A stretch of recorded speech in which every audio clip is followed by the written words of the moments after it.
SMD Law is the official law firm of the Spartan Nation. Check them out on the interwebs at smdalaw.com or at 866-529-3537. No matter where you are in the state of Michigan, Upper Peninsula, Lower Peninsula, it doesn't matter. They have an office near you. So whether you need to send a letter to an annoying neighbor, or you're a criminal and you need defense, maybe you just have problems with elder law, check them out, smdalaw.com today. The official law firm of the Spartan Nation.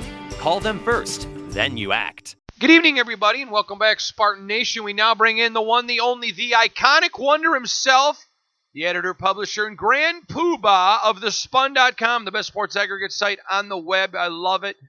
Our man, the godfather of gossip in Gotham, Matt Hladik. Matt, how are you, bud?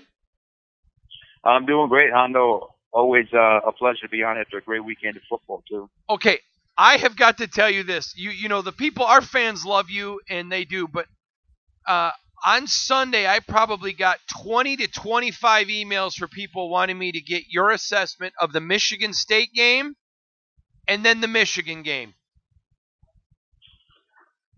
Well, I'll start with Michigan State, and obviously we were looking to see any type of offensive improvement after really struggling in week one. The defense carried them in the first game, and I thought that, you know, when you see them putting up 51 points, Brian Lewerke topping 300 yards passing, Collins over almost 200 yards rushing, I think that you start to get encouraged. Is Western Michigan top-tier opponent? No, but you start to see some signs that maybe some things are coming together a little bit.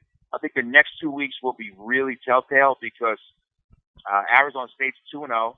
They beat Michigan State last year. Obviously, Michigan State should have the advantage playing at home. But then you go to play Northwestern.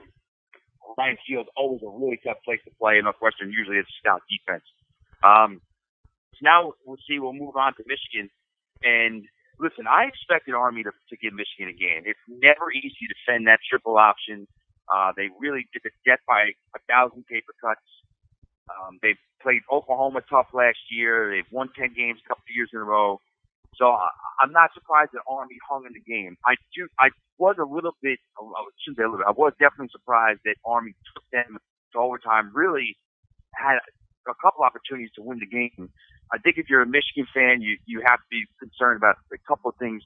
First off, you have to be concerned about just the lack of playmaking on offense. We heard going into the year it was all going to be about getting your guys the ball in space and being more explosive, and that's what Josh Gattis is going for.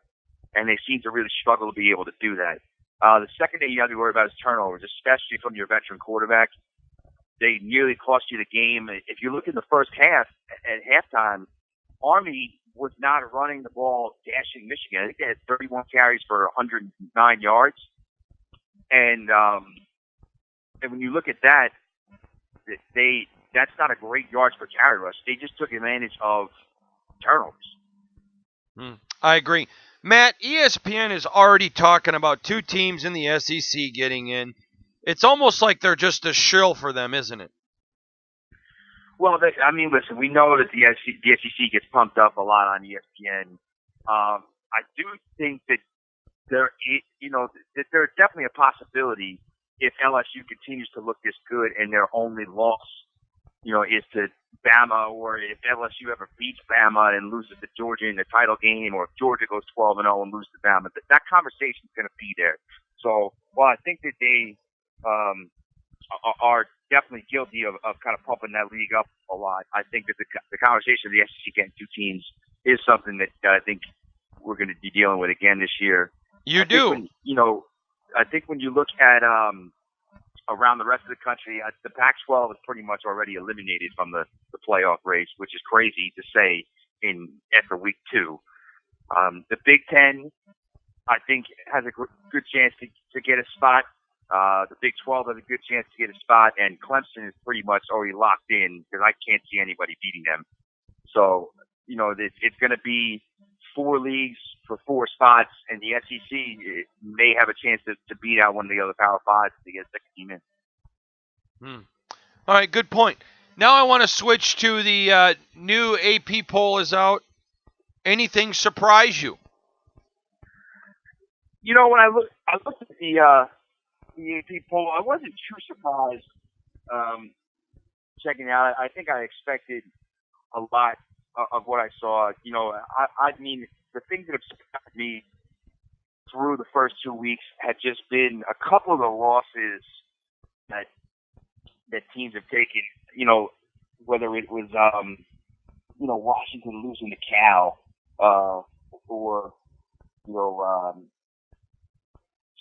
even Stanford losing to USC, although Stanford didn't have its quarterback, was very interesting. I think some of the more intriguing teams in that AP poll, to me, 21 down, are they for real? You know, they blew out Syracuse. The offense looked explosive. How are they going to do against Penn State later this month? How are they going to do against the Michigan State, Ohio State teams in their division? I think that I look at this team at 7-10, and I'm really curious to see over the next few weeks what they look like. Notre Dame, do they get some of that defense settled? They plan to tune up this weekend against New Mexico. Then they got to go play Georgia. Auburn, is Auburn for real? You know, can they make a push in the SEC West? Florida, what about Florida? And in Michigan at 10, you know, what is Michigan right now? So I think that's when I look at the poll. I'm not really surprised by any of the rankings right this second. I'm more into how some of these teams are going to separate themselves if they're going to prove themselves to be worthy going forward. We're talking to Matt Hladik from thespun.com. Know him, love him, read him, appreciate him. He is the best in the business. Each and every week, Matt just joins us as we go around the world of college football and dig in on all that we do. Hey, ESPN had to issue an apology for the Auburn game. I thought was funny. Yeah, and Jason Benetti is one of the the younger guys for ESPN. I think he does a really nice job. I've heard him.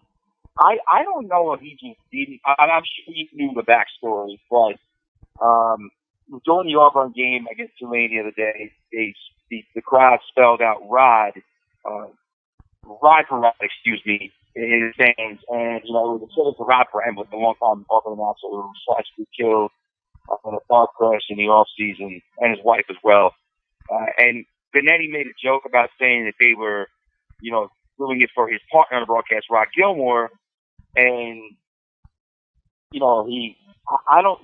it's very weird. It's weird because I don't know if he didn't realize what the meaning of those things, of that phrase was, or if he was just trying to have some fun with his partner. But some people thought it came across a little insensitive, but he did apologize for it, and I think all should be squared away there. All right.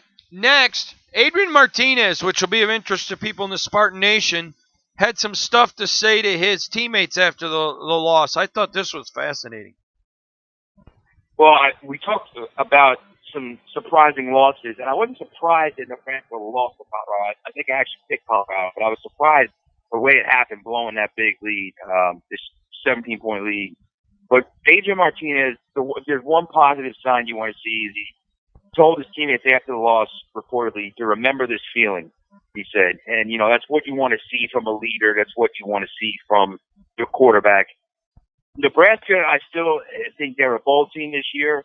We might have overestimated just how back they were under Scott Frost in year 2. But I still have high hopes for him, leading that program going forward.